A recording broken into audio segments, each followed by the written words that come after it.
Où était Jésus 3 jours après sa mort? Le secret qu'on ne t'a jamais enseigné. Bonjour mes amis, et bienvenue dans cette exploration extraordinaire qui va bouleverser tout ce que vous croyez savoir sur l'histoire la plus importante de l'humanité. Avant de commencer cette révélation qui pourrait changer votre vision du monde pour toujours, j'ai une petite faveur à vous demander. Si vous aimez les histoires inspirantes et les vérités cachées, n'oubliez pas de vous abonner à la chaîne pour ne manquer aucun moment de ces découvertes extraordinaires. Et si vous regardez cette vidéo sur votre téléphone, un petit geste qui m'aiderait énormément serait de la partager. Cela permet à plus de personnes de découvrir ces vérités que l'on nous cache depuis des siècles. Dites-moi dans les commentaires de quel pays vous nous regardez et à quelle heure vous découvrez cette vidéo. Je suis toujours fasciné de savoir que nos révélations touchent des âmes du monde entier, à toutes les heures du jour et de la nuit. Mais revenons à notre mystère. Avez-vous déjà réfléchi à cette question troublante? Que s'est-il réellement passé pendant ces 3 jours mystérieux après la crucifixion? L'histoire officielle nous raconte une version édulcorée, mais que cachent vraiment les textes anciens?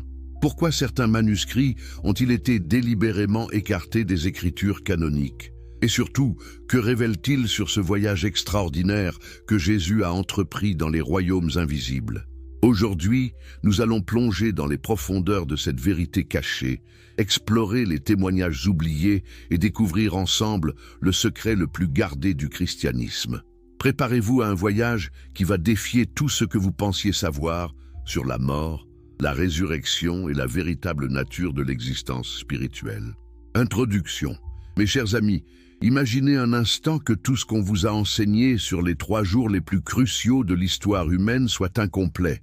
Imaginez que derrière le récit officiel se cache une aventure spirituelle si extraordinaire, si révolutionnaire, qu'elle a été délibérément occultée pendant des siècles. N'est-ce pas là le genre de vérité qui mérite d'être révélée? Pendant ces 3 jours, entre la mort sur la croix et la résurrection, Jésus n'a pas simplement reposé dans un tombeau en attendant de revenir à la vie. Non, mes amis, il a entrepris le voyage le plus épique jamais réalisé dans l'histoire de l'humanité. Un voyage qui a transformé à jamais l'ordre cosmique et ouvert des possibilités inimaginables pour chaque âme humaine. Mais pourquoi ces révélations ont-elles été cachées? Pourquoi les dirigeants religieux ont-ils choisi de nous présenter une version simplifiée de ces événements extraordinaires? La réponse, vous allez le découvrir, réside dans le pouvoir transformateur de cette vérité. Car si l'humanité découvrait vraiment ce qui s'est passé pendant ces 3 jours, cela remettrait en question non seulement nos croyances religieuses, mais notre compréhension même de la réalité, de la mort et de notre potentiel spirituel. Les textes apocryphes, les révélations mystiques et les témoignages anciens nous racontent une histoire si puissante qu'elle a le pouvoir de libérer l'humanité de la peur de la mort et de révéler notre véritable nature divine. Êtes-vous prêts à découvrir cette vérité? Êtes-vous prêts à voir au-delà du voile qui a été tiré sur l'un des mystères les plus profonds de notre existence? Alors accompagnez-moi dans cette exploration extraordinaire, car nous allons découvrir ensemble où était vraiment Jésus pendant ces 3 jours qui ont changé le destin de l'univers entier. L'instant fatal au Golgotha. Pouvez-vous imaginer ce moment précis où le souffle de vie a quitté le corps de Jésus sur cette croix du Golgotha? Qu'avez-vous ressenti la dernière fois que vous avez perdu un être cher? Maintenant, multipliez cette émotion par l'infini, car ce qui s'est passé à cet instant précis a bouleversé non seulement la terre, mais tous les royaumes spirituels de l'existence. Les évangiles nous parlent des dernières paroles de Jésus, de l'obscurité qui s'est abattue sur la terre, du voile du temple qui s'est déchiré. Mais savez-vous ce qu'ils ne nous disent pas?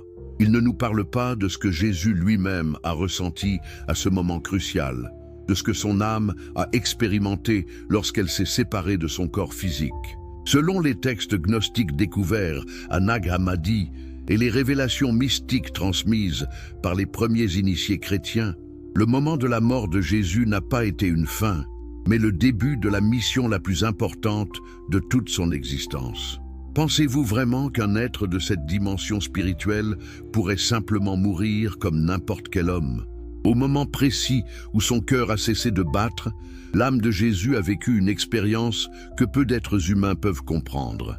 Imaginez la sensation de se libérer soudainement de toutes les limitations physiques, de toute la douleur, de toute la pesanteur de la matière. Mais pour Jésus, cette libération s'accompagnait d'une conscience absolue de sa mission cosmique. Les témoins de cette mort extraordinaire rapportent des phénomènes qui défient toute explication rationnelle.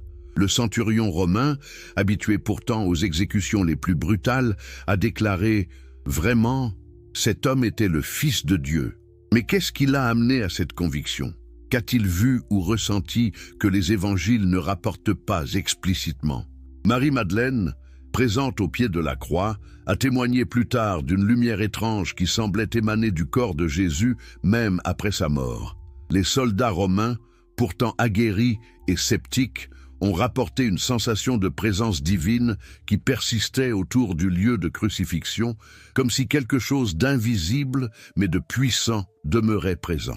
Ne trouvez-vous pas étrange que les évangiles canoniques passent si rapidement sur ces détails? N'est-ce pas suspect que tant de témoignages extraordinaires aient été écartés de la version officielle? La vérité, mes amis, c'est que ce qui s'est passé à ce moment précis était si révolutionnaire, si bouleversant pour l'ordre établi, qu'il a fallu le dissimuler. Car voyez-vous, quand l'âme de Jésus s'est séparée de son corps, elle n'a pas flotté passivement vers un quelconque paradis. Non, elle a entrepris immédiatement une descente consciente et délibérée vers les profondeurs spirituelles, emportant avec elle toute la lumière divine nécessaire pour accomplir ce qui n'avait jamais été tenté auparavant dans l'histoire de l'univers. Avez-vous déjà pensé à la signification véritable de cette phrase mystérieuse « Il est descendu aux enfers » ? Croyez-vous vraiment que cela ne soit qu'une métaphore ? Ou y a-t-il derrière ces mots une réalité spirituelle si profonde qu'elle échappe à notre compréhension ordinaire? La libération de l'Esprit divin. Mais qu'est-ce qui distinguait la mort de Jésus de celle de n'importe quel autre être humain? Pourquoi son départ de ce monde a-t-il provoqué des bouleversements cosmiques que même les éléments naturels ont ressentis? La réponse réside dans la nature unique de son être et dans la mission extraordinaire qu'il portait en lui. Contrairement à ce que nous pourrions imaginer, l'Esprit de Jésus ne s'est pas élevé vers les cieux après sa mort. Cette idée, bien qu'elle soit rassurante, ne correspond pas à ce que révèlent les textes les plus anciens. En réalité, son esprit a choisi de descendre, de plonger dans les profondeurs de l'existence spirituelle pour accomplir quelque chose que personne avant lui n'avait osé entreprendre. Imaginez la détermination qu'il fallait pour faire un tel choix. Après avoir enduré les souffrances de la crucifixion, après avoir expérimenté la mort physique, son âme aurait pu choisir le repos, la paix, l'élévation immédiate vers les royaumes divins. Mais que fait-elle? Elle choisit de s'enfoncer dans les ténèbres spirituelles, armée seulement de l'amour divin le plus pur. Les textes apocryphes nous expliquent que cette descente n'était pas motivée par un désir de souffrance supplémentaire, mais par un amour si profond pour l'humanité qu'il était prêt à affronter les forces les plus sombres de l'existence pour libérer les âmes prisonnières. N'est-ce pas là la plus grande preuve d'amour qu'un être puisse donner? Mais comment son esprit pouvait-il porter une telle lumière divine? Comment était-il possible qu'une âme humaine, même celle de Jésus, puisse transporter assez de pouvoir spirituel pour illuminer les royaumes les plus obscurs? La réponse nous ramène à la véritable nature du Christ, une nature qui dépasse de loin ce que la théologie traditionnelle ose enseigner. Jésus n'était pas seulement un homme inspiré par Dieu, ni même un prophète exceptionnel. Il était, selon ses révélations anciennes, un être cosmique qui avait accepté de s'incarner dans un corps humain pour accomplir une mission de récupération spirituelle à l'échelle universelle. Son âme contenait en elle une partie de la lumière créatrice originelle, cette même lumière qui avait donné naissance à l'univers. Pouvez-vous concevoir ce que cela signifiait? Imaginez que vous portiez en vous une étincelle du feu créateur divin, une parcelle de cette énergie qui a façonné les galaxies et donné vie à toute existence. Maintenant, imaginez que vous décidiez d'utiliser cette énergie non pas pour votre propre gloire, mais pour libérer des âmes que personne d'autre ne pouvait atteindre. C'est exactement ce que l'Esprit de Jésus a fait. Il a pris cette lumière divine qu'il portait et l'a dirigée comme un projecteur cosmique vers les recoins les plus sombres de l'existence spirituelle. Mais pourquoi était-ce nécessaire? Qu'est-ce qui attendait dans ces profondeurs que lui seul pouvait affronter? Les témoins occultes du transit. Avez-vous déjà remarqué comme les évangiles passent rapidement sur les réactions des témoins directs de la crucifixion? Ne trouvez-vous pas curieux qu'ils mentionnent si brièvement les phénomènes extraordinaires qui se sont produits? Pourtant, si nous creusons dans les témoignages qui ont été écartés de la Bible officielle, nous découvrons des récits absolument stupéfiants. Le centurion romain Marcus Longinus, celui-là même qui a percé le côté de Jésus avec sa lance, a laissé un témoignage qui a été soigneusement supprimé des archives officielles. Selon ses propres mots, rapportés dans des manuscrits retrouvés au XXe siècle, il a vécu une expérience qui a transformé sa vie à jamais. Que s'est-il passé exactement? Marcus raconte qu'au moment où Jésus a rendu son dernier souffle, une lumière invisible mais perceptible s'est mise à émaner de son corps. Ce n'était pas une lumière visible à l'œil nu, mais quelque chose que l'âme pouvait percevoir, comme une chaleur spirituelle qui réchauffait le cœur malgré la tragédie du moment.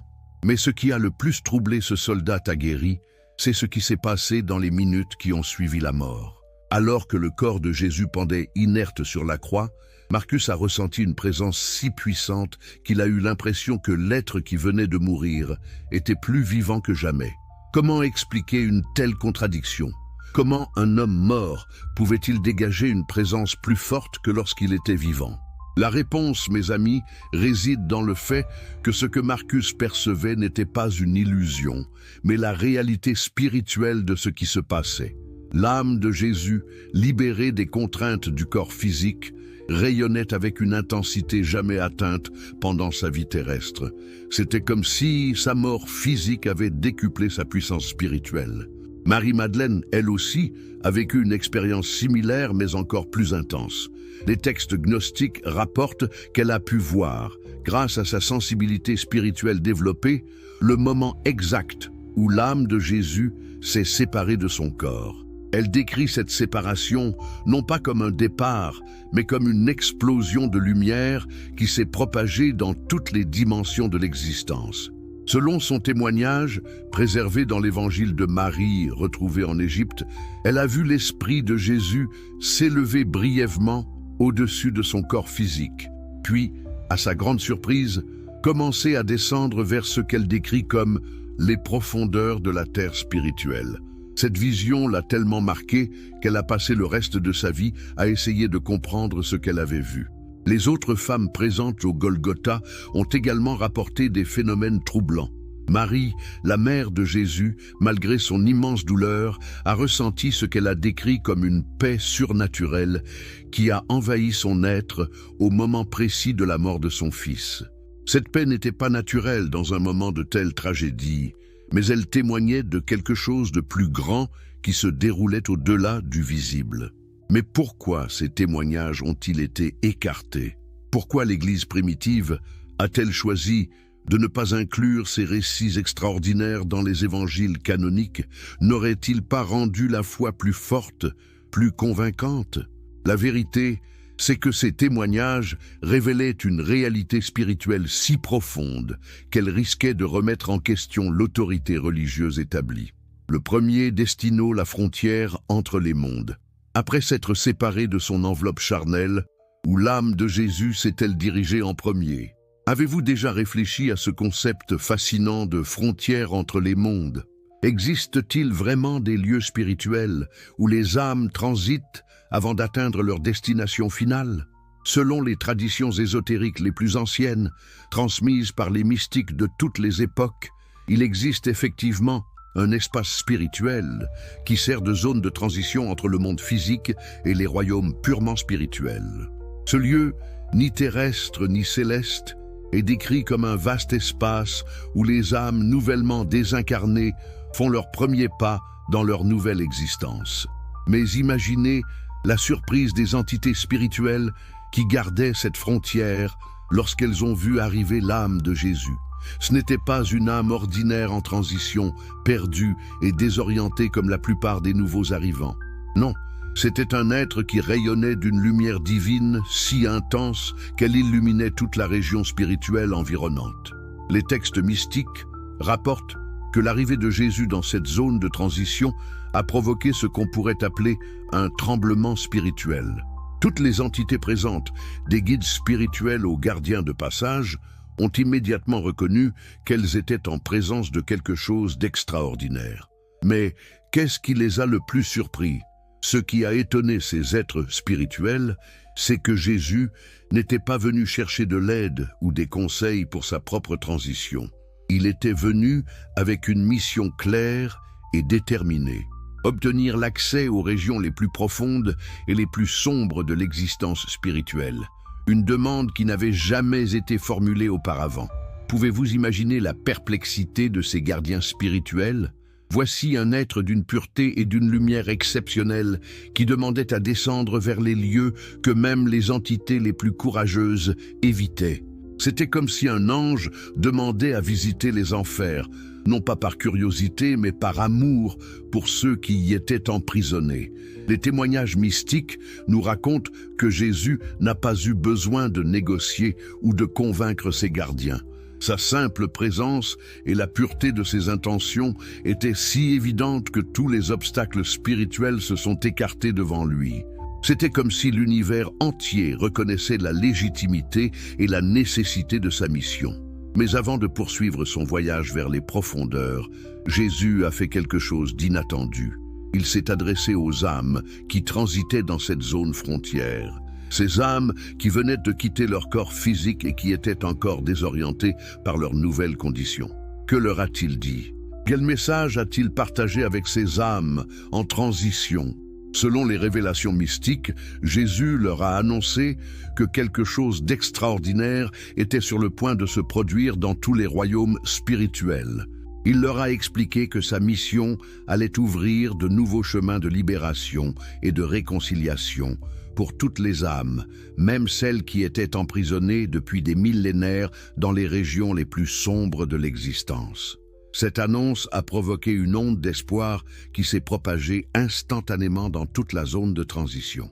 Pour la première fois depuis des éternités, les âmes en attente ont senti qu'un changement fondamental était possible, qu'il existait un espoir de libération pour toutes les consciences, quelles que soient leurs conditions spirituelles. Le Sheol plus qu'un simple inframonde. Que savez-vous vraiment du Sheol? Avez-vous déjà réfléchi à ce que ce terme mystérieux représente dans les textes hébreux anciens? La plupart d'entre nous avons grandi avec l'image simpliste de l'enfer, comme un lieu de feu et de tourments éternels. Mais la réalité spirituelle du Sheol est infiniment plus complexe et plus profonde. Le Sheol, selon les traditions judaïques les plus anciennes, n'est pas un lieu de punition créé par un Dieu vengeur. C'est plutôt un vaste royaume spirituel où les âmes de tous les morts, justes et pécheurs confondus, se retrouvent dans un état d'attente et de séparation de la présence divine.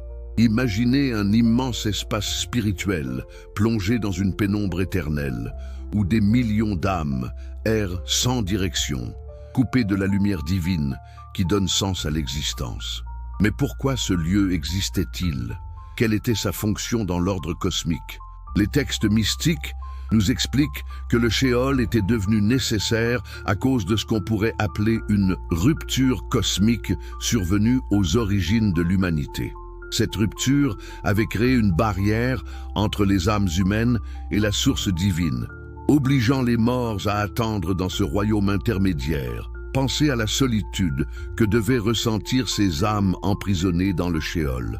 Elles gardaient leur conscience, leurs souvenirs, leur personnalité, mais elles étaient coupées de tout ce qui donnait un sens à leur existence. L'amour divin, la connexion avec la source créatrice, l'espoir d'une évolution spirituelle. C'était comme être vivant mais privé de tout ce qui rend la vie digne d'être vécue. Quand Jésus est arrivé dans le Sheol, qu'est-ce que les âmes emprisonnées ont ressenti? Imaginez que vous soyez dans l'obscurité depuis des siècles, résigné à votre sort, et que soudain une lumière extraordinaire apparaisse. Pas n'importe quelle lumière, mais la lumière de l'amour divin pur, cette même lumière que vous aviez perdue depuis si longtemps que vous aviez presque oublié son existence. Les textes apocryphes décrivent ce moment comme le plus extraordinaire de toute l'histoire du Sheol. Des âmes qui n'avaient pas bougé depuis des millénaires se sont soudainement dressées, attirées par cette lumière qui leur rappelait ce qu'elles avaient été avant leur emprisonnement spirituel. C'était comme si un soleil spirituel venait d'apparaître dans leur nuit éternelle. Mais Jésus n'était pas venu simplement pour leur rendre visite ou pour les consoler. Il était venu avec une mission précise, briser les chaînes spirituelles qui les maintenaient prisonnières. Mais comment était-ce possible? Ces âmes n'étaient-elles pas là pour de bonnes raisons? N'avaient-elles pas mérité leur sort par leurs actions terrestres? C'est ici que nous touchons au cœur révolutionnaire de la mission de Jésus. Il venait démontrer que l'amour divin était plus puissant que n'importe quelle loi cosmique, que la miséricorde pouvait transcender la justice et que la rédemption était possible pour toute âme, quelle que soit la gravité de ses fautes passées. Ne trouvez-vous pas extraordinaire qu'un être accepte de descendre volontairement dans un tel lieu, non pas pour y être emprisonné, mais pour libérer ceux qui s'y trouvaient? C'est exactement le contraire de ce que ferait n'importe quel être rationnel. Mais c'est précisément cette apparente folie de l'amour divin qui allait bouleverser tout l'ordre spirituel établi. La rencontre avec les âmes ancestrales. Pouvez-vous imaginer l'émotion d'Abel, le premier homme assassiné de l'histoire, quand il a vu Jésus apparaître dans le Sheol? Ou celle d'Abraham, le père de la foi, qui attendait depuis des millénaires dans ce royaume de séparation? Ces rencontres extraordinaires entre Jésus et les âmes ancestrales constituent l'un des épisodes les plus émouvants et les plus révolutionnaires de ces 3 jours mystérieux. Depuis combien de temps ces grandes figures de l'humanité attendaient-elles dans le Sheol? Abraham, qui avait reçu la promesse divine d'une descendance nombreuse comme les étoiles du ciel, se trouvait séparé de cette même divinité qui lui avait fait cette promesse. Moïse, qui avait parlé face à face avec Dieu sur le mont Sinaï, errait dans l'obscurité spirituelle. David, l'homme selon le cœur de Dieu, composait des psaumes silencieux que personne ne pouvait entendre. Mais qu'est-ce qui a le plus frappé ces âmes ancestrales lors de l'arrivée de Jésus? Ce n'était pas seulement sa lumière divine, si extraordinaire soit-elle, c'était la reconnaissance immédiate qu'il était celui qu'elles avaient attendu, sans même le savoir. Chacune de ces âmes avait gardé en elle une espérance vague, une intuition que leur emprisonnement n'était pas définitif, qu'un jour, quelqu'un viendrait les libérer. Les textes mystiques rapportent que la première âme à reconnaître Jésus fut Abel, ce frère innocent tué par Caïn aux origines de l'humanité. Depuis des millénaires, Abel portait en lui la blessure de cette injustice primordiale, cette violence fratricide qui avait marqué l'humanité naissante. Quand il a vu Jésus, il a immédiatement compris que sa souffrance innocente n'avait pas été vaine, qu'elle préfigurait le sacrifice du Christ pour le salut de tous. Abraham, lui, a vécu une émotion différente mais tout aussi intense. Cet homme qui avait quitté sa terre natale sur la simple parole de Dieu, qui avait accepté de sacrifier son fils unique par obéissance divine, a soudain compris le sens profond de toutes ces épreuves. Il a reconnu en Jésus l'accomplissement de toutes les promesses divines, la réalisation de cette bénédiction universelle qu'il avait entrevue dans ses visions. Mais que s'est-il passé lors de la rencontre entre Jésus et Moïse? Imaginez ces 2 figures exceptionnelles face à face. Moïse, qui avait reçu la loi sur le mont Sinaï, et Jésus, qui venait accomplir cette loi par l'amour. Cette rencontre symbolisait le passage de l'ancienne alliance à la nouvelle, de la loi de justice à la loi d'amour. Moïse a immédiatement compris que tout ce qu'il avait enseigné au peuple d'Israël trouvait son accomplissement dans la personne et la mission de Jésus. Les tables de la loi qu'il avait reçues n'étaient que l'ombre de la véritable loi spirituelle que Jésus incarnait, la loi de l'amour inconditionnel qui transcende toute justice humaine. David, le roi prophète, a vécu peut-être l'émotion la plus intense de toutes. Lui qui avait composé tant de psaumes sur la miséricorde divine, sur l'espoir de la délivrance, sur la confiance en l'amour de Dieu malgré les épreuves, voyait enfin la réalisation de toutes ses intuitions poétiques et spirituelles. Ces psaumes n'étaient pas seulement des prières, mais des prophéties qui s'accomplissaient sous ses yeux. Mais ces rencontres n'étaient pas seulement émotionnelles, elles avaient un but précis dans la mission de Jésus. Chacune de ces âmes ancestrales portait en elle un aspect particulier de la révélation divine, une pièce du puzzle cosmique que Jésus était venu compléter.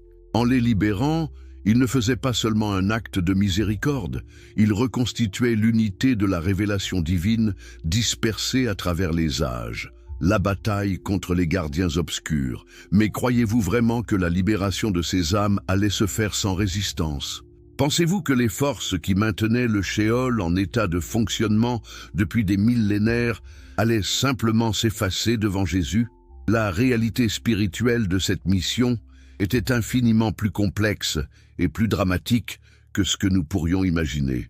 Le Sheol n'était pas un lieu abandonné où les âmes erraient librement.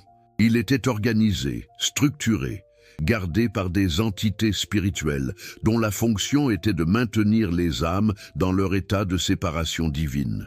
Ces gardiens, que les textes anciens appellent parfois les archontes ou les principautés, n'étaient pas nécessairement maléfiques dans leurs intentions, mais ils étaient rigidement attachés à l'ordre cosmique établi. Imaginez leur perplexité quand ils ont vu arriver Jésus avec l'intention manifeste de bouleverser tout leur système. Depuis des éternités, ils appliquaient des lois spirituelles avec une précision implacable.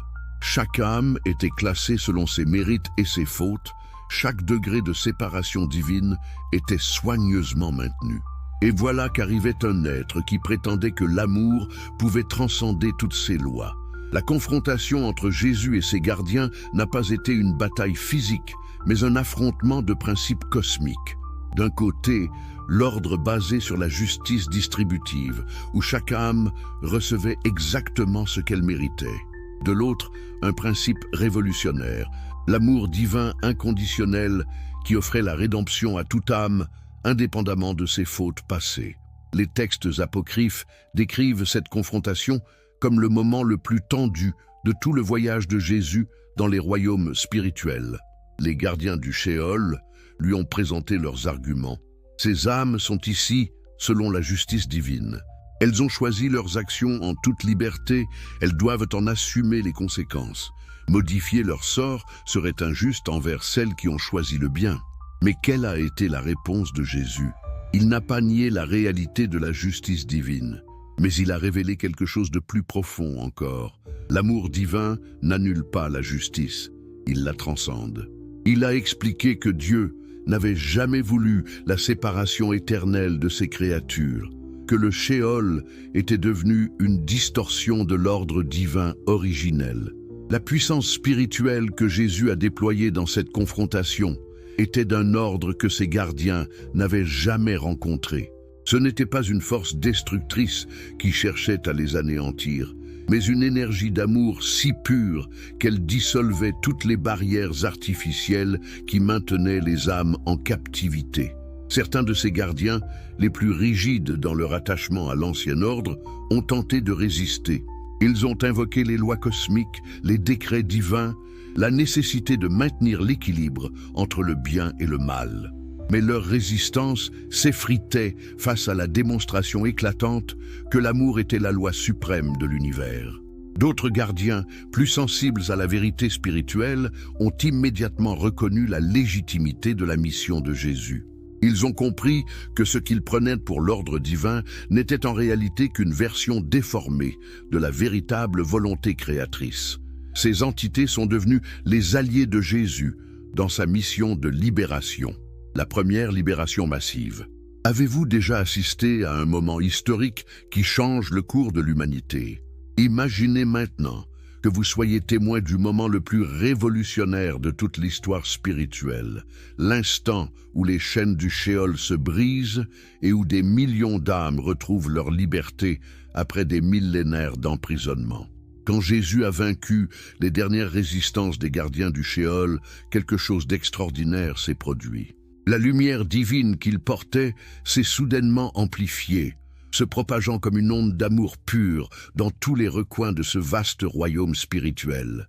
Cette lumière n'était pas seulement visible, elle était transformatrice. Elle brisait littéralement les liens spirituels qui maintenaient les âmes en captivité. Pouvez-vous imaginer l'émotion d'une âme qui découvre soudainement qu'elle peut se mouvoir librement après des siècles d'immobilité spirituelle? Que ces chaînes invisibles mais bien réelles se dissolvent comme neige au soleil? C'était exactement ce que vivaient des millions d'âmes simultanément dans le Shéol. Abraham a été parmi les premiers à ressentir cette libération. Cet homme qui avait marché avec Dieu sur terre s'est soudainement senti reconnecté à la source divine qu'il avait perdue depuis sa mort. Mais sa joie n'était pas seulement personnelle, il voyait autour de lui toute sa descendance spirituelle. Tous ceux qui avaient suivi sa foi retrouvaient eux aussi leur liberté. Moïse, lui, a vécu cette libération d'une manière particulièrement intense. Lui qui avait guidé le peuple d'Israël hors de l'esclavage égyptien, se trouvait maintenant témoin d'un exode spirituel infiniment plus grandiose. La libération de toute l'humanité de l'esclavage, de la séparation divine. C'était l'exode ultime, celui qu'il avait inconsciemment préfiguré dans son action terrestre. David ne pouvait contenir sa joie. Lui, le psalmiste, entonnait des cantiques de louanges qui résonnaient dans tout le Shéol transformé. Ces psaumes terrestres n'étaient rien comparés à cette symphonie spirituelle qu'il composait maintenant, célébrant la libération de tous les captifs spirituels. Mais la libération ne concernait pas seulement les grandes figures religieuses. Des âmes anonymes, des gens simples qui avaient vécu et étaient morts dans l'obscurité de l'histoire humaine, découvraient eux aussi qu'ils étaient aimés de Dieu au même titre que les patriarches et les prophètes. Cette démocratisation de l'amour divin était peut-être l'aspect le plus révolutionnaire de toute l'opération. Parmi ces âmes libérées se trouvaient des personnes que la théologie traditionnelle aurait considérées comme indignes, des pécheurs repentis, des âmes qui avaient fait des erreurs graves, mais qui portaient en elles une étincelle de remords sincère. Jésus ne faisait aucune distinction, son amour était véritablement inconditionnel. Cette libération massive a créé un phénomène spirituel sans précédent. Pour la première fois depuis les origines, le Shéol se vidait de ses occupants. Ce royaume de séparation et d'attente se transformait en un lieu de passage et de transition plutôt qu'en une prison éternelle. Mais où allaient toutes ces âmes libérées? Quel était leur nouveau destin? Jésus ne se contentait pas de les libérer, il leur ouvrait le chemin vers des royaumes spirituels supérieurs où elles pourraient continuer leur évolution vers la divinité. C'était comme si l'université spirituelle de l'univers venait d'ouvrir ses portes à tous, sans exception. Les textes mystiques rapportent que cette libération a eu des répercussions dans tous les plans de l'existence. Sur Terre, des personnes sensibles ont ressenti une élévation spirituelle inexplicable. Dans les royaumes célestes, les anges ont entonné des chants de victoire. L'équilibre cosmique lui-même s'est trouvé transformé par cet acte d'amour révolutionnaire. N'est-ce pas là le véritable sens de la rédemption? Non pas la salvation de quelques élus, mais la libération offerte à toute conscience, la démonstration que l'amour divin n'a pas de limite et que personne n'est jamais définitivement perdu. Bonjour à tous et bienvenue dans cette exploration extraordinaire qui continue de révéler les secrets les plus profonds de l'histoire spirituelle. Avant de plonger dans la suite de cette révélation stupéfiante, permettez-moi de vous rappeler quelque chose d'important. Si vous êtes passionné par ces histoires inspirantes qui transforment notre compréhension du divin, n'hésitez pas à vous abonner à la chaîne pour ne manquer aucun moment de ces découvertes révolutionnaires. Et dites-moi dans les commentaires de quel pays nous regardez-vous en ce moment et à quelle heure découvrez-vous cette vidéo. J'adore savoir que ces vérités cachées touchent des âmes aux quatre coins du monde, à toutes les heures du jour et de la nuit. Si vous regardez ceci sur votre téléphone, un petit partage nous aiderait énormément à toucher encore plus de personnes qui ont soif de vérité. Maintenant, reprenons notre voyage extraordinaire là où nous l'avons laissé. Après cette libération massive du Sheol, que croyez-vous qu'il s'est passé? Pensez-vous que Jésus a simplement continué son chemin, satisfait de cette première victoire? Oh non, mes amis, cette libération n'était que le début d'une mission encore plus audacieuse et plus révolutionnaire. Le tribunal spirituel affrontant les accusateurs. Imaginez-vous un instant dans une salle de tribunal cosmique où se décide le destin de l'univers spirituel tout entier. Pouvez-vous concevoir l'atmosphère tendue de ce moment où les lois fondamentales de l'existence spirituelle allaient être remises en question?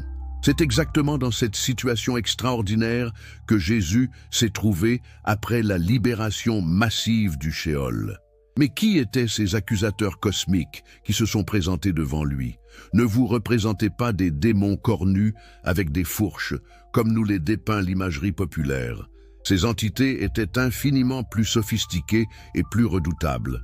C'étaient les gardiens de l'ordre cosmique, les défenseurs des lois universelles qui régissaient l'équilibre entre le bien et le mal depuis la création du monde.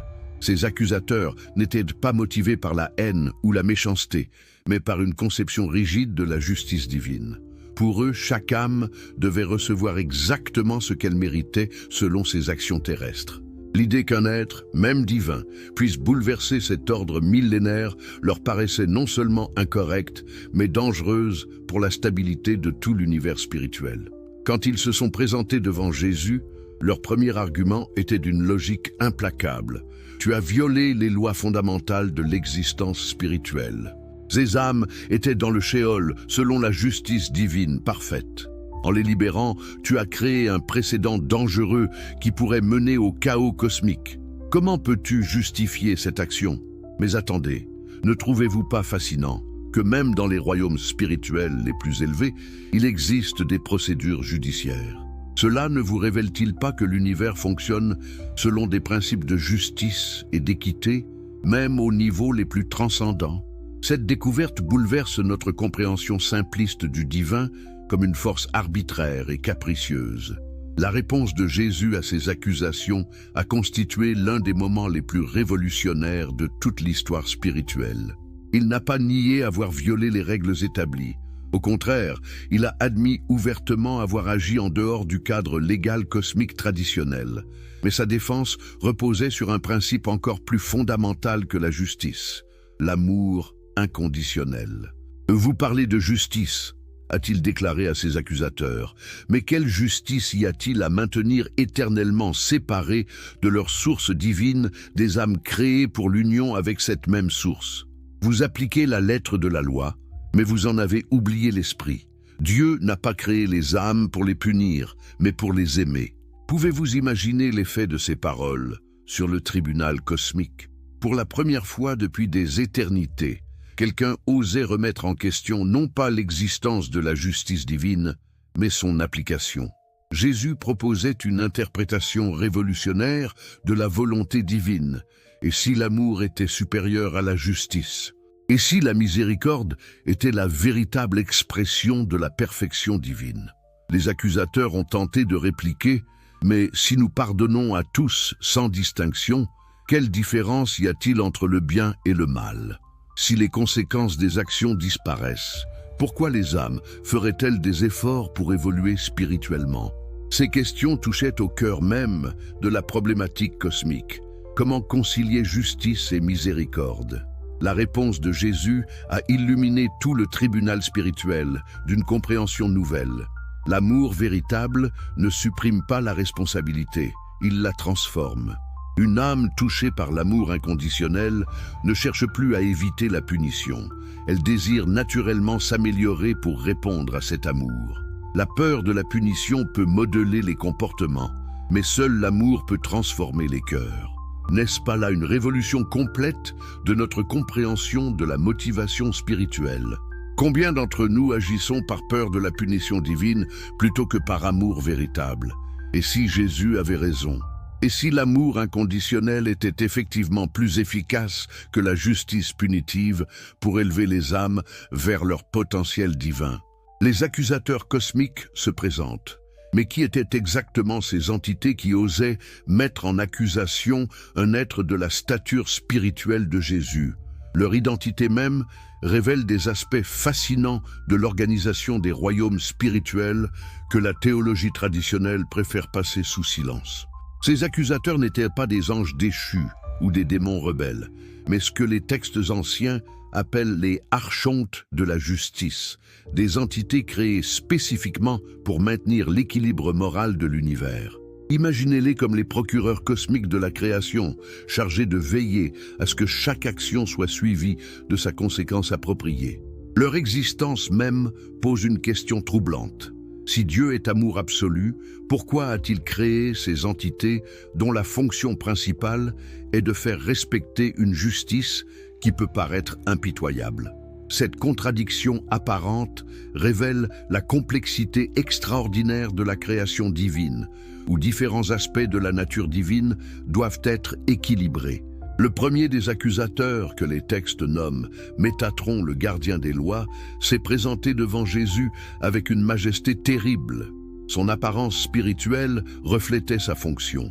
Il rayonnait d'une lumière froide et parfaite, celle de la justice absolue qui ne connaît ni favoritisme ni exception. Ses yeux rapportent les témoignages mystiques, contenaient la connaissance de chaque action commise depuis le début des temps. Jésus de Nazareth, a-t-il déclaré d'une voix qui résonnait comme le tonnerre cosmique, « Tu es accusé de subversion de l'ordre divin établi. Tu as libéré des âmes dont l'emprisonnement était justifié par leurs actions terrestres. Tu as remis en question l'autorité des lois fondamentales qui maintiennent l'équilibre entre lumière et ténèbres. » Comment réponds-tu à ces accusations? Ne trouvez-vous pas remarquable que même dans cette confrontation cosmique, les règles du procès équitable soient respectées? Jésus n'était pas condamné, sans possibilité de défense, mais invité à s'expliquer selon les principes de justice universelle. Cela ne révèle-t-il pas que l'univers spirituel fonctionne selon des lois cohérentes et équitables? Le deuxième accusateur, nommé Gabriel, le gardien de l'équilibre, présentait une apparence différente, mais tout aussi impressionnante. Sa lumière spirituelle fluctuait constamment entre différentes nuances, reflétant sa fonction de maintenir l'équilibre cosmique entre toutes les forces opposées de l'univers. Ta action, a-t-il ajouté, a créé un déséquilibre dangereux dans la structure spirituelle de l'existence. Si toutes les âmes peuvent être libérées indépendamment de leur mérite, quel sens ont encore les efforts spirituels? Pourquoi les âmes choisiraient-elles le bien si le mal n'a plus de conséquences? Cette question touchait à l'un des paradoxes les plus profonds de l'existence spirituelle. Comment maintenir la motivation vers le bien si la miséricorde divine efface toutes les conséquences du mal? Jésus allait-il pouvoir répondre à cette objection apparemment irréfutable? Le troisième accusateur, Raphaël le gardien de la purification, représentait peut-être le défi le plus complexe pour Jésus.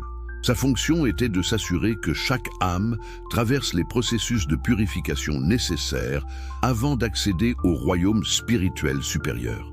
La purification spirituelle, a-t-il argumenté, n'est pas une punition, mais une nécessité. Comment une âme non purifiée peut-elle supporter la proximité de la lumière divine absolue sans en être détruite?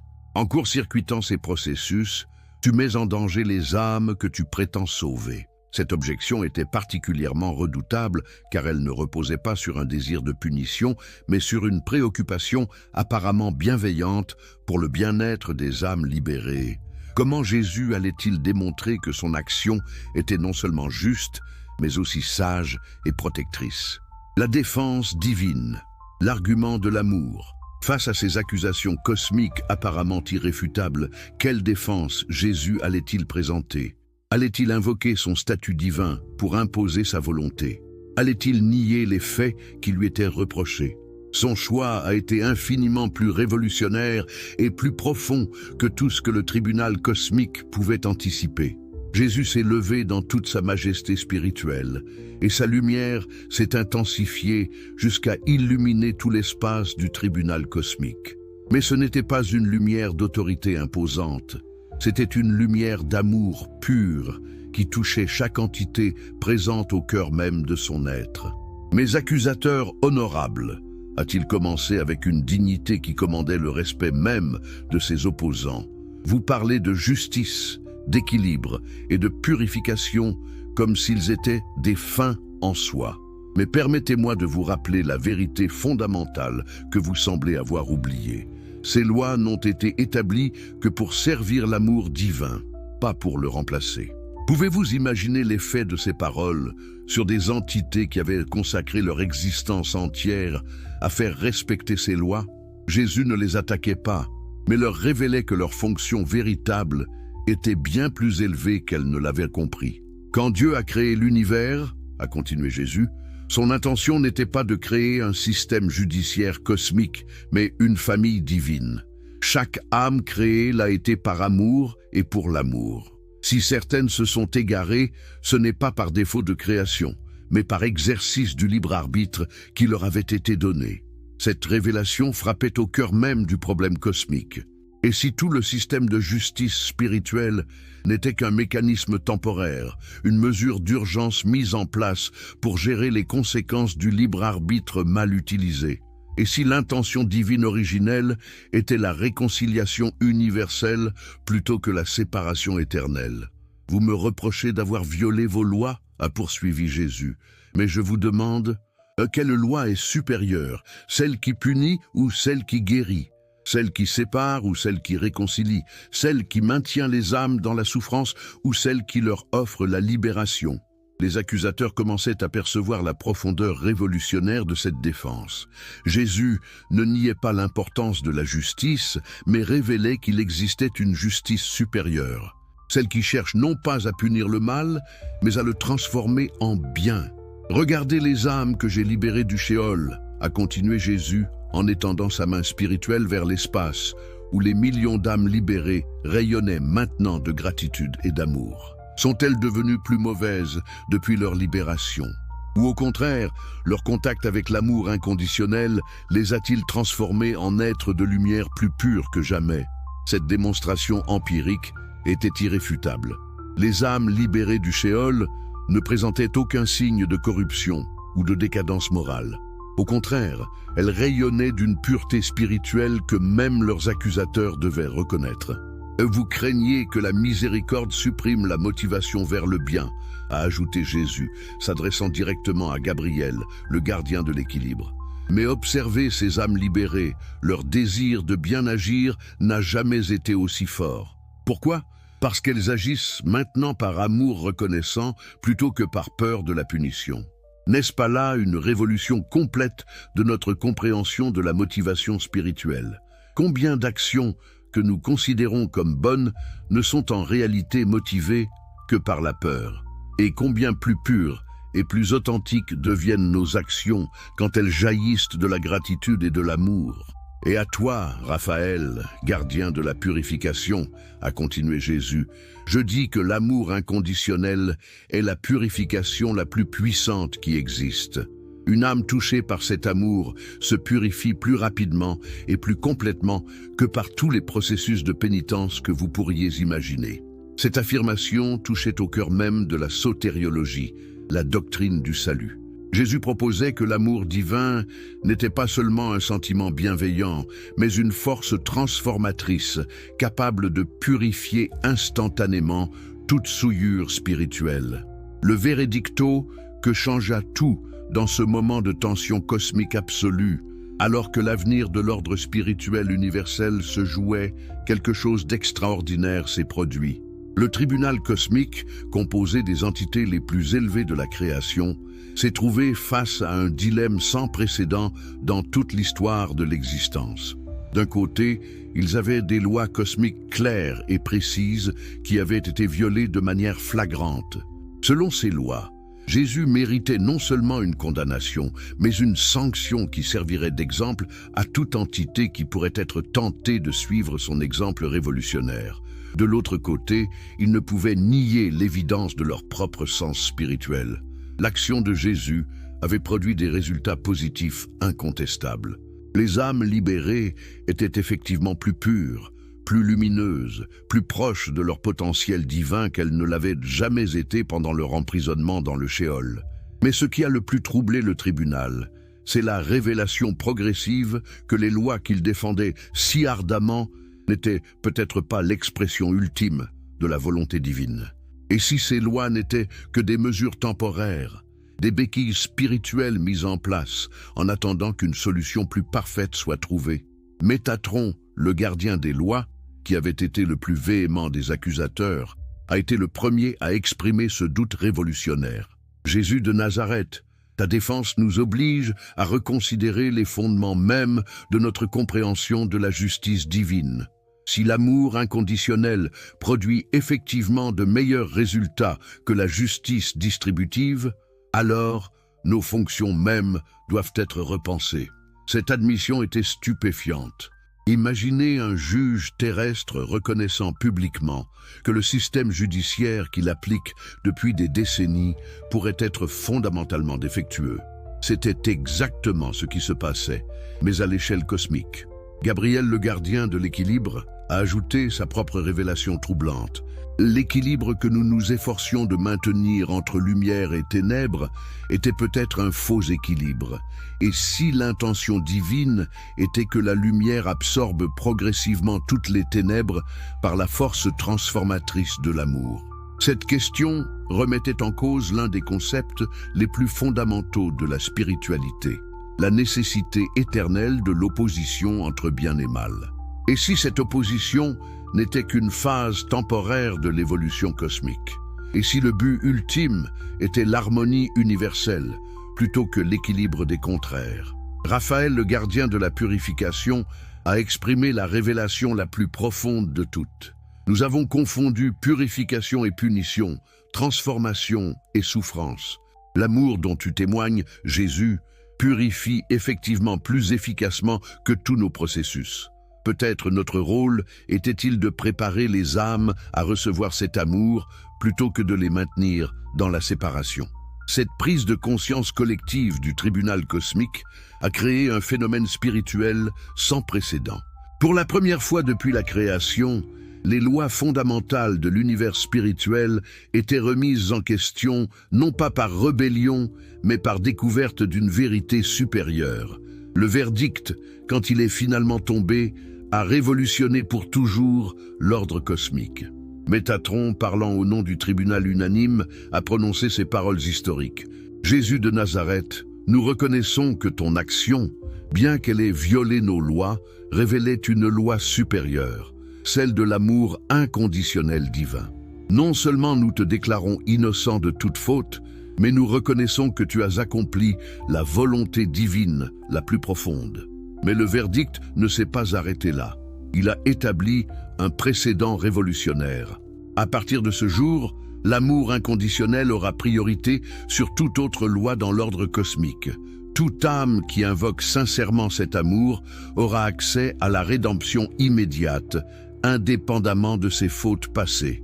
Pouvez-vous mesurer la portée révolutionnaire de cette décision? En un instant, tout le système de justice cosmique basé sur le mérite et la punition était remplacé par un système basé sur l'amour et la transformation. C'était littéralement la naissance d'un nouvel ordre spirituel universel. Les conséquences universelles du jugement. Mais qu'est-ce que ce verdict cosmique révolutionnaire allait changer concrètement dans la réalité spirituelle de l'univers? Pensez-vous que de tels bouleversements puissent rester sans conséquences? L'onde de choc de cette décision s'est propagée instantanément dans tous les plans de l'existence, créant des transformations qui se répercutent encore aujourd'hui. La première conséquence a été la transformation immédiate de tous les royaumes spirituels où les âmes étaient maintenues en état de séparation ou de purification. Ces lieux, qui fonctionnaient selon l'ancien système de justice distributive, ont dû s'adapter au nouveau paradigme de l'amour transformateur. Imaginez les gardiens spirituels de ces différents royaumes recevant soudainement l'ordre cosmique de cesser leurs fonctions punitives et de devenir des guides vers la réconciliation divine. Pour des entités qui avaient consacré des éternités à faire respecter la justice selon l'ancien modèle, cette transformation représentait un défi existentiel majeur. Certains de ces gardiens ont embrassé immédiatement le nouveau paradigme, comprenant intuitivement que l'amour était effectivement plus puissant que la punition pour transformer les âmes. Ils sont devenus des guides compatissants, aidant les âmes à découvrir leur potentiel divin plutôt qu'à expier leurs fautes passées. D'autres gardiens, plus attachés à l'ancien ordre, ont eu besoin de temps pour comprendre et accepter cette transformation. Certains ont même tenté de maintenir leurs anciennes méthodes, créant des poches de résistance dans l'ordre cosmique nouveau. Mais la force transformatrice de l'amour inconditionnel s'est révélée irrésistible même pour eux. La deuxième conséquence majeure a été l'ouverture de nouveaux chemins spirituels pour toutes les âmes de l'univers. Avant ce jugement révolutionnaire, les possibilités d'évolution spirituelle étaient strictement limitées par les mérites et les fautes de chaque âme. Désormais, chaque conscience avait accès au plus haut niveau spirituel, à condition d'ouvrir son cœur à l'amour inconditionnel. Cette démocratisation spirituelle a provoqué ce qu'on pourrait appeler une ruée vers l'or cosmique. Des millions d'âmes qui s'étaient résignées à leurs conditions spirituelles limitées ont soudainement découvert qu'elles pouvaient aspirer à l'union divine directe. L'effet sur leur motivation et leur joie de vivre spirituelle a été extraordinaire. Mais peut-être la conséquence la plus révolutionnaire a été la transformation de la relation entre le Créateur et ses créatures.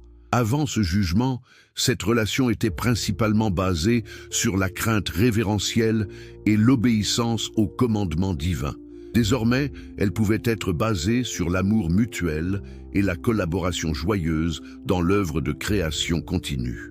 Cette transformation a eu des répercussions jusque sur Terre, dans le monde physique où nous vivons. Les âmes incarnées ont commencé à recevoir des intuitions spirituelles plus claires, des inspirations plus élevées, des possibilités de connexion divine plus directes. C'est ce qui explique l'émergence de mouvements spirituels révolutionnaires dans toutes les traditions religieuses. N'avez-vous jamais ressenti dans vos moments de prière ou de méditation les plus profonds cette certitude mystérieuse que l'amour divin vous était accessible directement, sans intermédiaire, sans condition préalable? Cette intuition n'est pas une illusion, mais l'écho de cette transformation cosmique accomplie par Jésus pendant ces 3 jours dans les royaumes spirituels. La visite au paradis préparant le chemin. Après cette victoire juridique révolutionnaire qui avait transformé les lois fondamentales de l'existence spirituelle, où pensez-vous que Jésus s'est dirigé? Croyez-vous qu'il était temps pour lui de se reposer, satisfait de cette première mission accomplie? Pas du tout, mes amis. Son voyage dans les royaumes spirituels ne faisait que commencer. Et la destination suivante allait révéler des aspects encore plus surprenants de sa mission cosmique. Le paradis, ce royaume intermédiaire où résidaient les âmes des justes qui étaient mortes en état de grâce, représentait un défi complètement différent de celui du Shéol. Si dans le Shéol, il fallait libérer des âmes emprisonnées, au paradis, il fallait préparer des âmes bénies à une transformation encore plus extraordinaire. Mais qu'est-ce que le paradis exactement? Notre imagination populaire nous le dépeint comme un lieu de béatitude éternelle, où les âmes sauvées jouissent d'un bonheur parfait et immuable. Cette vision, bien qu'apaisante, ne correspond pas à la réalité spirituelle complexe que révèlent les textes mystiques les plus profonds. Le paradis était effectivement un lieu de paix et de joie spirituelle, mais il était organisé selon l'ancien système cosmique de séparation et de hiérarchie. Les âmes y étaient classées selon leur mérite terrestre et leur degré de sainteté, créant une structure sociale spirituelle qui, bien qu'harmonieuse, maintenait les distinctions et les distances entre les différents niveaux de réalisation.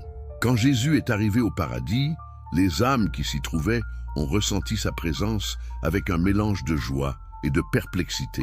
Elles étaient heureuses de recevoir la visite de celui qu'elles reconnaissaient comme le Messie promis, mais elles ne comprenaient pas pourquoi il semblait porter en lui une lumière encore plus intense que celle qui régnait déjà dans leur royaume de béatitude. N'est-ce pas fascinant de réaliser que même au paradis, il y avait place pour plus de perfection? Que même les âmes les plus saintes pouvaient découvrir des dimensions spirituelles qu'elles n'avaient pas encore explorées.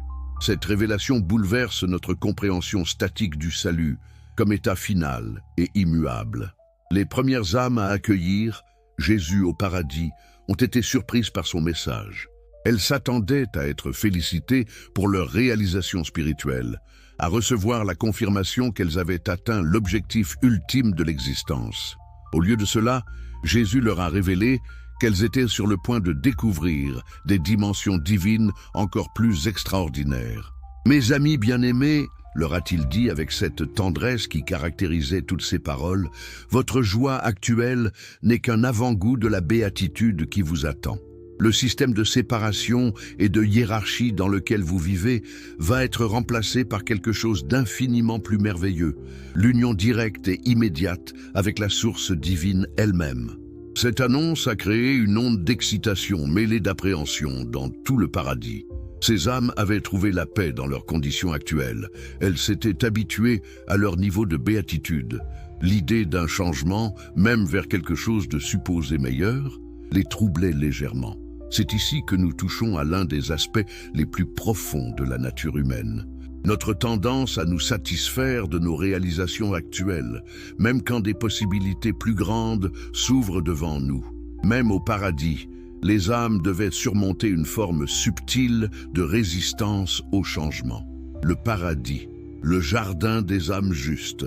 Mais comment était organisé ce paradis que Jésus venait transformer ?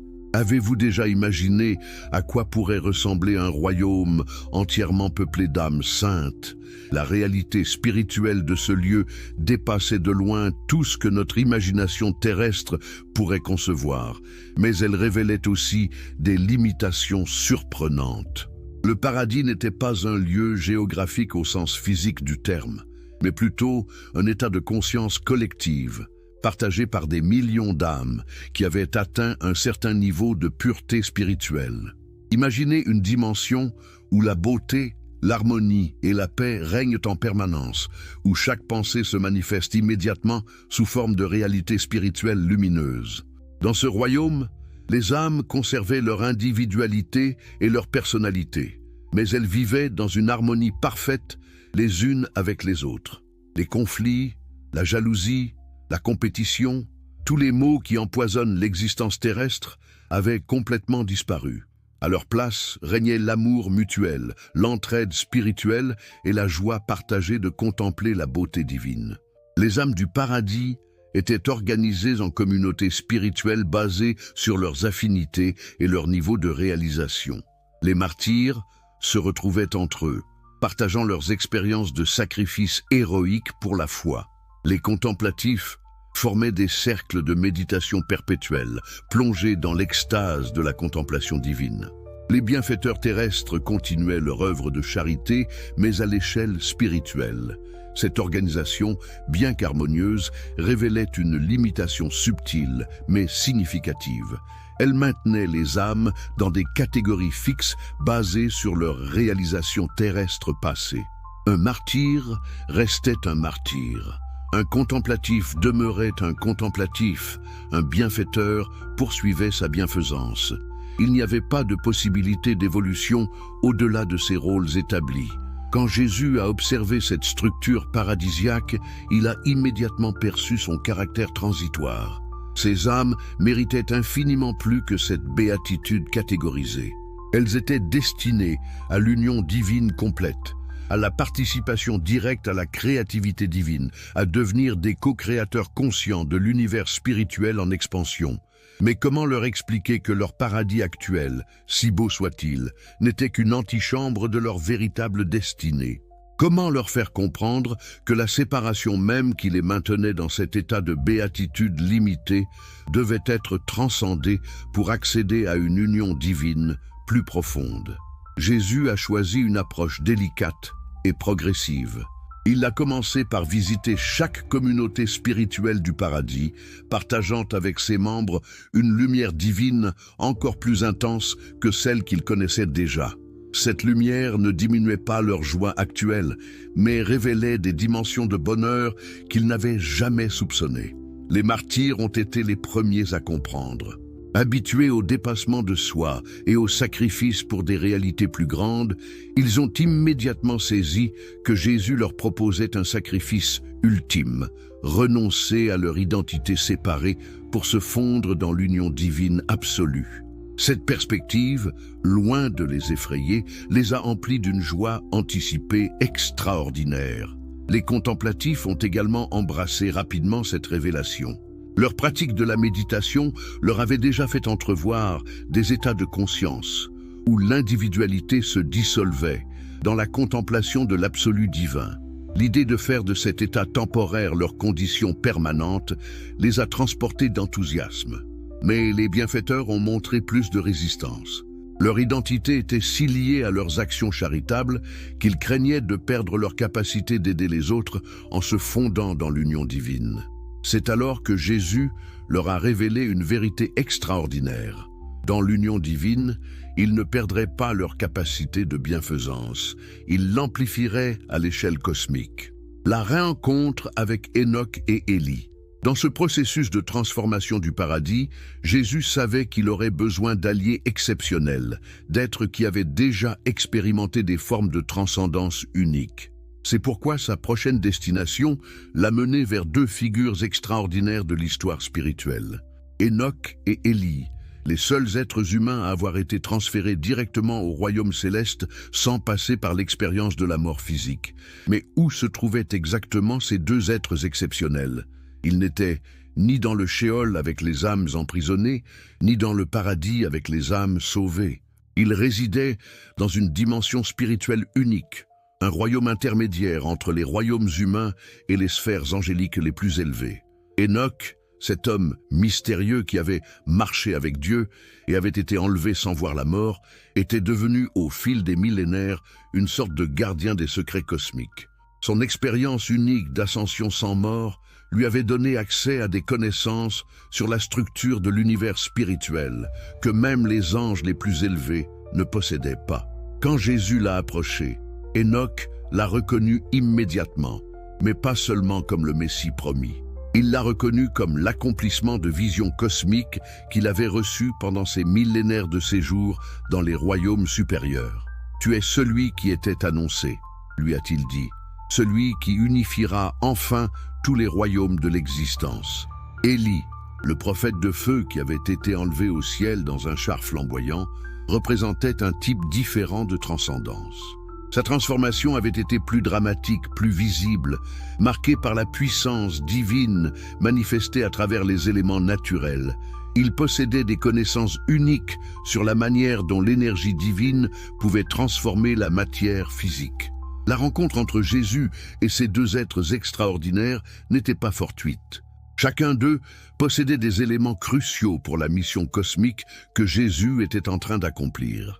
Enoch détenait les clés de compréhension de l'architecture spirituelle de l'univers, tandis qu'Élie maîtrisait les secrets de la transformation de l'énergie divine en manifestation physique. « Mes frères », leur a dit Jésus avec cette affection profonde qu'il portait à tous les êtres de bonne volonté, « le temps est venu d'accomplir ce pourquoi vous avez été préparés pendant tous ces millénaires. Votre expérience unique de transcendance va servir à préparer le chemin pour l'ascension de toute l'humanité. » Cette révélation a illuminé Enoch et Élie d'une compréhension soudaine.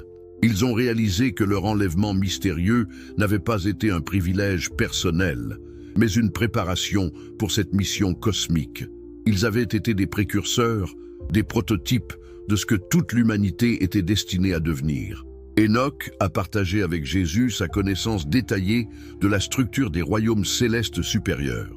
Il lui a révélé l'existence de dimensions spirituelles où les lois physiques, telles que nous les connaissons, n'ont plus cours, où la conscience pure peut créer la réalité par sa seule intention, où l'union avec le divin devient si complète que la distinction entre créateur et créature s'estompe. Élie, de son côté, a transmis à Jésus les secrets de la transformation de l'énergie spirituelle en manifestation physique.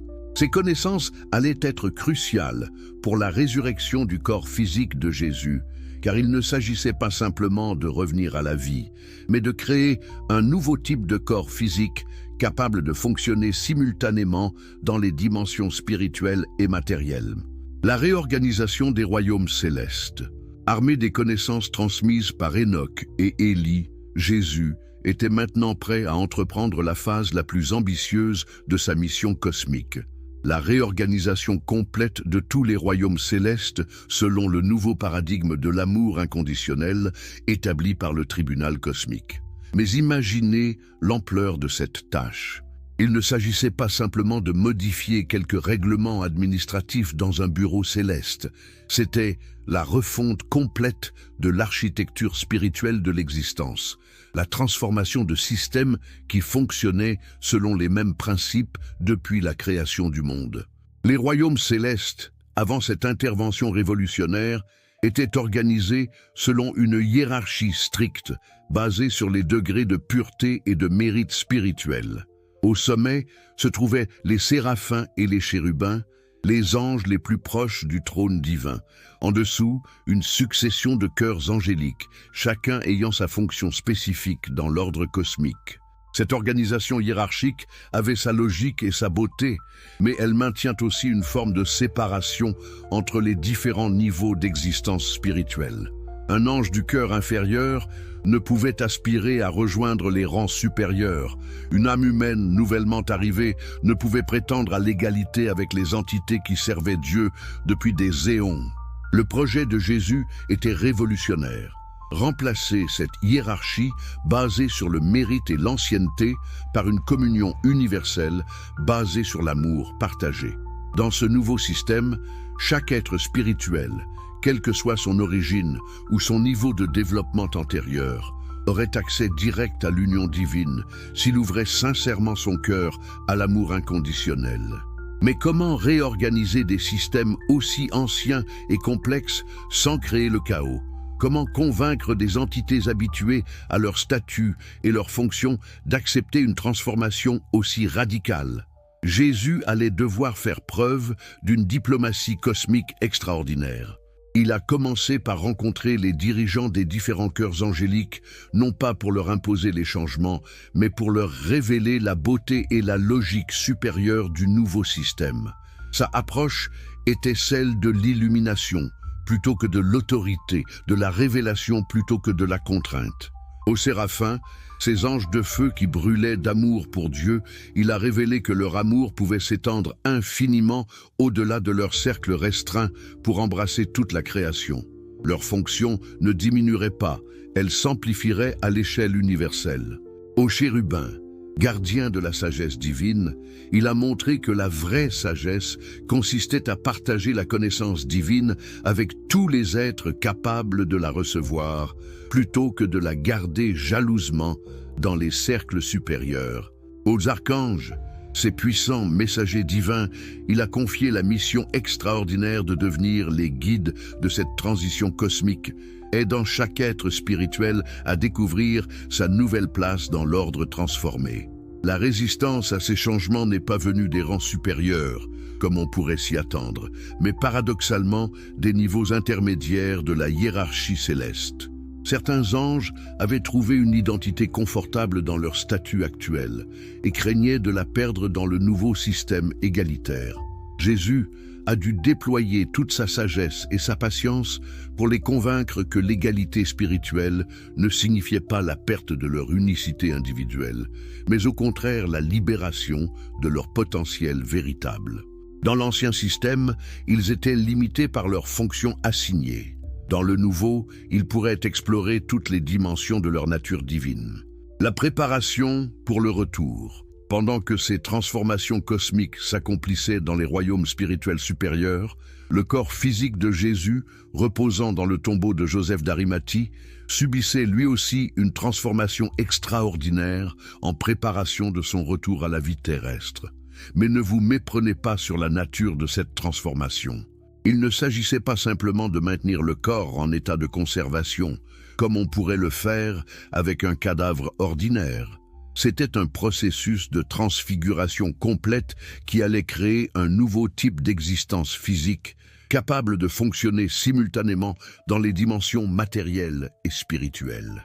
Cette transformation était dirigée depuis les royaumes spirituels par la conscience même de Jésus, mais elle était assistée par des hiérarchies angéliques spécialisées dans l'interface entre l'esprit et la matière. Imaginez des ingénieurs cosmiques travaillant sur le projet le plus ambitieux jamais entrepris, la création d'un corps physique ressuscité.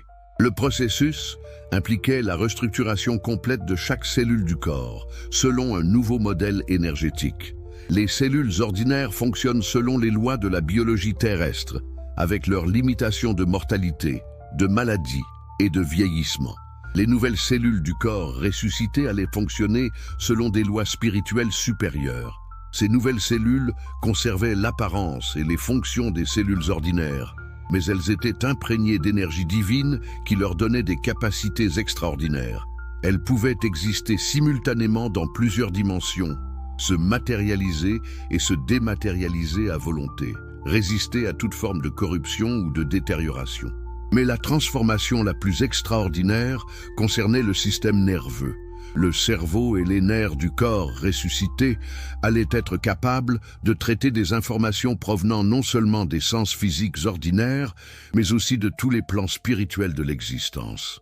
C'était comme installer un système de communication cosmique dans un corps humain. Cette préparation ne pouvait pas être accomplie instantanément.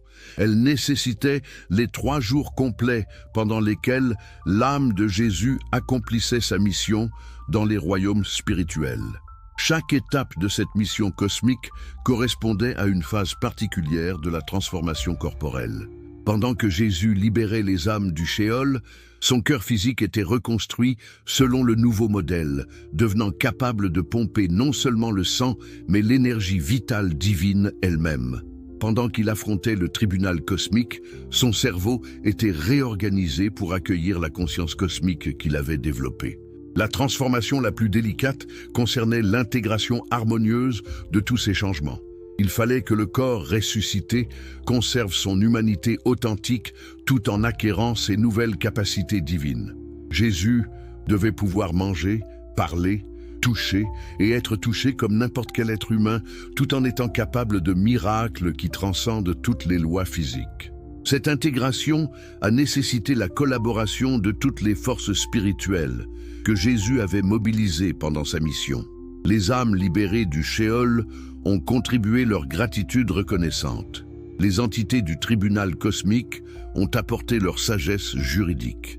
Les habitants transformés du paradis ont offert leur béatitude purifiée. Enoch et Élie ont fourni leurs connaissances techniques sur la transcendance physique. Au moment où Jésus terminait la réorganisation des royaumes célestes, son corps physique atteignait le point culminant de sa transformation.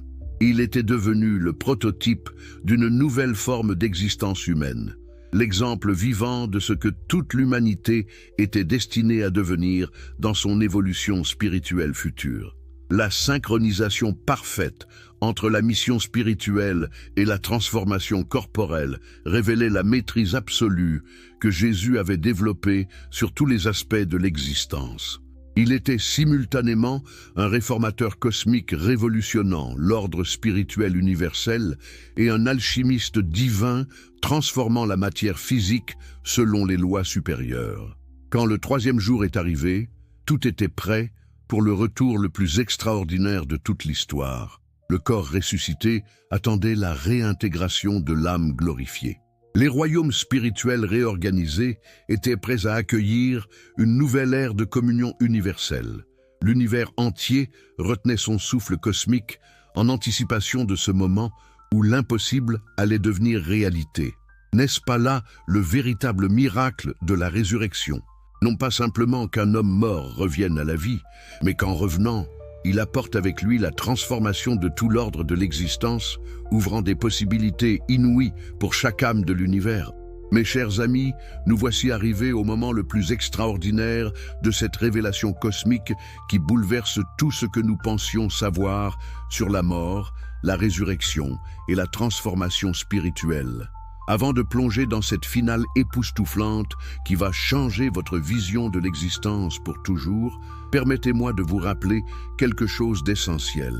Si ces histoires inspirantes qui révèlent les vérités cachées de notre spiritualité vous passionnent autant qu'elles me passionnent, n'oubliez surtout pas de vous abonner à cette chaîne pour ne manquer aucun moment de ces découvertes révolutionnaires. Chaque révélation que nous partageons ici peut transformer votre compréhension de la réalité elle-même. Et maintenant, dites-moi dans les commentaires, de quel pays nous suivez-vous en ce moment et quelle heure est-il chez vous pendant que vous découvrez ces vérités cachées? J'adore savoir que ces révélations extraordinaires touchent des âmes dans le monde entier, créant une communauté mondiale de chercheurs de vérité. Et si vous regardez ceci sur votre téléphone portable, un petit partage nous aiderait énormément à faire découvrir ces vérités à encore plus de personnes qui en ont soif. Maintenant, préparez-vous pour la suite de cette aventure cosmique la plus extraordinaire jamais vécue. Car ce que nous allons découvrir ensemble va au-delà de tout ce que l'imagination humaine a pu concevoir sur la transformation, la résurrection et le retour triomphal de la conscience divine dans un corps humain transfiguré. La transformation du corps préparant la résurrection. Avez-vous déjà réfléchi à ce qui se passe réellement dans un corps humain pendant le processus de la mort? Mais plus fascinant encore, êtes-vous capable d'imaginer ce qui pourrait se produire si ce processus était non seulement inversé, mais complètement transcendé pour créer quelque chose de totalement nouveau? Pendant que l'âme de Jésus accomplissait sa mission révolutionnaire dans les royaumes spirituels, quelque chose d'absolument extraordinaire se déroulait simultanément dans le tombeau où reposait son corps physique. Ce n'était pas une simple préservation miraculeuse de la chair, comme certains pourraient l'imaginer, mais une transformation si profonde et si révolutionnaire qu'elle allait créer un nouveau modèle d'existence humaine. Imaginez que vous soyez témoin de ce processus mystérieux. Dans l'obscurité du sépulcre, le corps de Jésus rayonnait d'une lumière spirituelle invisible à l'œil humain ordinaire, mais perceptible par toute conscience spirituellement sensible. Cette lumière n'était pas statique, elle pulsait avec un rythme cosmique, comme si l'univers entier battait au rythme de cette transformation extraordinaire. Mais qu'est-ce qui rendait cette transformation si différente de toute résurrection que les Écritures nous rapportent? Quand Lazare était revenu d'entre les morts, il avait simplement repris sa vie normale, avec le même corps mortel, qui finirait par mourir à nouveau. Quand Jésus avait ressuscité la fille de Jaïr ou le fils de la veuve de Naïn, ils étaient revenus avec leurs corps ordinaires, soumis aux mêmes limitations humaines. La transformation du corps de Jésus était d'un ordre complètement différent. Il ne s'agissait pas de ramener un corps mort à la vie, mais de le faire évoluer vers un état d'existence totalement nouveau. Un état qui n'avait jamais existé auparavant dans toute l'histoire de l'humanité. Pouvez-vous concevoir ce que cela signifiait au niveau cellulaire? Chaque cellule de ce corps était en train d'être reprogrammée selon des lois spirituelles supérieures. Les cellules ordinaires sont gouvernées par les lois de la biologie terrestre. Elles naissent, se développent, vieillissent et meurent dans un cycle inéluctable. Mais les nouvelles cellules du corps ressuscité allaient fonctionner selon des principes divins. Ces cellules transformées conservaient toutes les caractéristiques de la chair humaine authentique, mais elles étaient imprégnées d'une énergie divine qui leur conférait des propriétés extraordinaires. Elles pouvaient exister simultanément dans le monde physique et dans les dimensions spirituelles, se matérialiser et se dématérialiser selon la volonté de la conscience qui les habitait. Mais la transformation la plus stupéfiante concernait le système nerveux. Le cerveau de Jésus était en train d'être restructuré pour devenir capable de traiter des informations provenant non seulement des 5 sens physiques ordinaires, mais de tous les plans de l'existence spirituelle. C'était comme si on installait un système de communication cosmique dans un cerveau humain. Ne trouvez-vous pas extraordinaire que cette transformation ait nécessité exactement 3 jours? Ce n'était pas un délai arbitraire, mais le temps précis nécessaire pour que chaque aspect de la nature humaine, physique, émotionnelle, mentale et spirituelle, soit complètement transformé et harmonisé selon le nouveau modèle divin. Le processus de glorification corporelle. Mais comment un processus aussi complexe et révolutionnaire pouvait-il s'accomplir sans l'intervention directe de forces spirituelles extraordinaires? La glorification du corps de Jésus n'était pas un phénomène spontané, mais le résultat d'une collaboration cosmique impliquant les hiérarchies angéliques les plus élevées et les âmes les plus pures de l'univers spirituel. Imaginez les séraphins, ces anges de feu pur qui brûlent d'amour divin, dirigeant leur flamme spirituelle vers le corps inerte pour le purifier de toute trace de mortalité. Mais ce n'était pas une purification destructrice, c'était une purification transformatrice qui élevait chaque particule de matière vers sa perfection divine originelle. Les chérubins, gardiens de la sagesse divine, imprimaient dans chaque cellule les codes spirituels nécessaires pour fonctionner selon les lois supérieures de l'existence. Ces codes n'étaient pas des formules magiques, mais des patterns énergétiques divins qui réorganisaient la matière selon son potentiel le plus élevé. Les archanges Michel, Gabriel, Raphaël et Uriel, chacun apportait sa spécialité unique à cette œuvre extraordinaire. Michel infusait la force divine nécessaire pour transcender toutes les limitations physiques. Gabriel transmettait l'intelligence cosmique qui permettrait au cerveau ressuscité de comprendre les mystères les plus profonds. Raphaël imprégnait chaque organe de la capacité de guérison divine.